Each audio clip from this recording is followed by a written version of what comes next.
राजधानी दिल्ली। रात के 12 बजे थे। रात का सन्नाटा।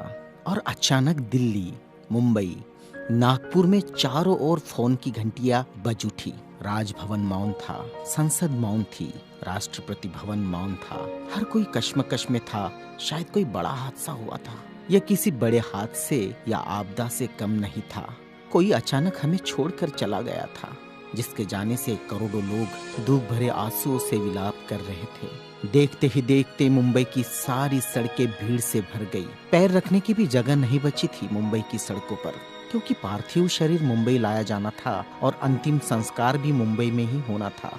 नागपुर, कानपुर, दिल्ली, चेन्नई, मद्रास, बेंगलोर, पुणे, नासिक और पूरे देश से मुंबई आने वाली रेलगाड़ियों और बसों में बैठने को जगह नहीं थी। सब जल्द से जल्द मुंबई पहुंचना चाहते थे और देखते ही देखते अरब सागर वाली मुंबई जनसागर से भर गई। कौन था यह शख्स जिसके अंतिम दर्शन की लालसा में जन सैलाब रोते बिलखते मुंबई की ओर बढ़ रहा था? देश में यह पहला प्रसंग था जब बड़े बुजुर्ग छोटे छोटे बच्चों जैसे छाती पीट पीट कर रो रहे थे। महिलाएं आक्रोश कर रही थी और कह रही थी, मेरे पिता चले गए, अब कौन है हमारा यहाँ। चंदन की चिता पर जब उसे रखा गया तो लाखों दिल रुदन से जल रहे थे। अरब सागर अपनी लहरों के साथ किनारों पर थपकता और लौट जाता, फिर थपकता, फिर लौट जाता। शायद अंतिम दर्शन के लिए वह भी जोर लगा रहा था। चिता जली और करोड़ों लोगों की आंखें बरसने लगी। किसके लिए बरस रही थी ये आंखें? कौन था इन सब का पिता? किसकी जलती चिता को देखकर जल रहे थे करोड़ों दिलों के अग्निकुंड? कौन था यह जो छोड़ गया था इनके दिलों में आंधिया? कौन था वह जिसके नाम मात्र लेने से गरज उठती थी बिजलियां, मन से मस्तिष्क तक दौड़ जाता था ऊर्जा का प्रवाह? कौन था वह शख्स जिसने छीन लिए थे खाली कासे इनके हाथों से और थमा दी थी कलम लिखने के लिए एक नया इतिहास? आंखों में बसा दिए थे नए सपने, ओठों पर सजा दिए थे नए तराने, धमनियों से प्रवाहित किया था स्वाभिमान अभिमान को, दास्यता की जंजीरें तोड़ने के लिए दिया प्रज्ञा का शस्त्र। चिता जल रही थी अरब सागर के किनारे और देश के हर गांव के किनारे में जल रहा था एक स्मशान।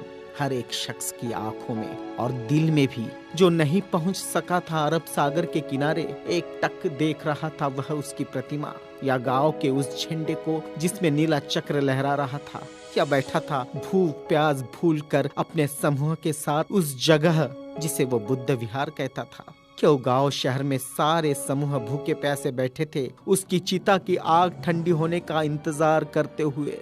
कौन सी आग थी जो वह लगाकर चला गया था? क्या विद्रोह की आग थी या थी वह संघर्ष की आग? भूखे नंगे बदनों को कपड़ों से ढकने की थी आग? असमानता की धज्जियां उड़ाकर समानता प्रस्थापित करने की आग? चवदार तालाब पर जलाई हुई आग अब बुझने का नाम नहीं ले रही थी। धू धू जलती मनुस्मृति धुएं के साथ खत्म हुई थी। क्या यह वह आग थी जो जलाकर चला गया था वह? सारे ज्ञानपीठ, स्कूल, कॉलेज मरुभूमि जैसे लग रहे थे। युवा युवतियों की कलकलाहट आज मौन थी। जिन्होंने हाथ में कलम थमाई, शिक्षा का महत्व समझाया, जीने का मकसद दिया, राष्ट्र प्रेम की ओतप्रोत भावना जगाई, वह युगंधर, वह प्रज्ञा सूर्य काल के कपाल से ढल गया था। जिस प्रज्ञा तेज ने चेहरे पर रोशनियां बखेरी थी, क्या वह अंधेरे में गुम हो रहा था? बड़ी अजीब कश्मकश थी। भारत का महान पत्रकार, अर्थशास्त्री, दूरदृष्टा क्या दृष्टि से ओझल हो जाएगा? सारे मिलों पर ऐसा लग रहा था जैसे हड़ताल चल रही हो। सुबह शाम आवाज देकर जगाने वाली धुआं भरी चिमनियां भी आज चुपचाप थी। खेतों में हल नहीं चला पाया किसान। क्यों? सारे ऑफिस, सारे कोर्ट, सारी कचहरियां सूनी हो गई, जैसे सुना हो जाता है बेटी के विदा होने के बाद बाप का आंगन। सारे खेतीहर मजदूर, किसान असमंजस में थे। ये क्या हुआ? उनके सिर का छत्र छीन गया। वह जो चंदन की चिता पर जल रहा है, उसने ही तो जलाई थी जबरान जोत।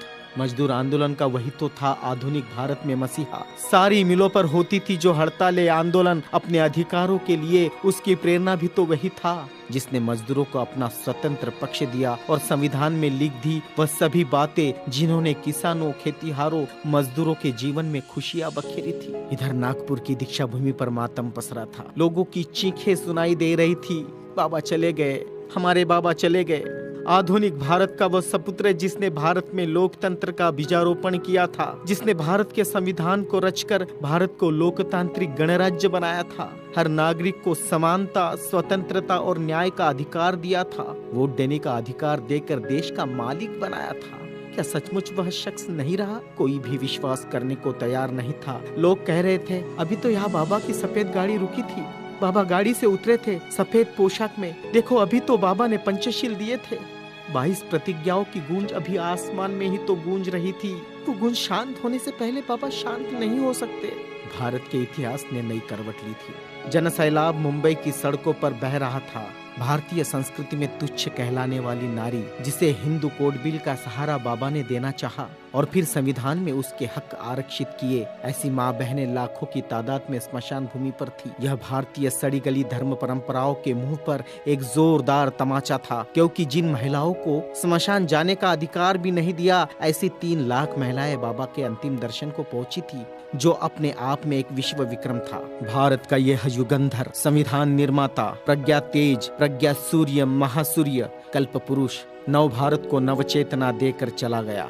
एक ऊर्जा स्रोत देकर, समानता, स्वतंत्रता, न्याय, बंधुता का पाठ पढ़ाकर, उस प्रज्ञा सूर्य की प्रज्ञा किरणों से रोशन होगा हमारा देश, हमारा समाज और हम। और पूरे विश्वास के साथ हम आगे बढ़ेंगे हाथों में हाथ लिए, मानवता के रास्ते पर, जहाँ कभी सूर्यास्त नहीं होगा, जहाँ कभी सूर्यास्त नहीं होगा, जहाँ कभी सूर्यास्त नहीं होगा।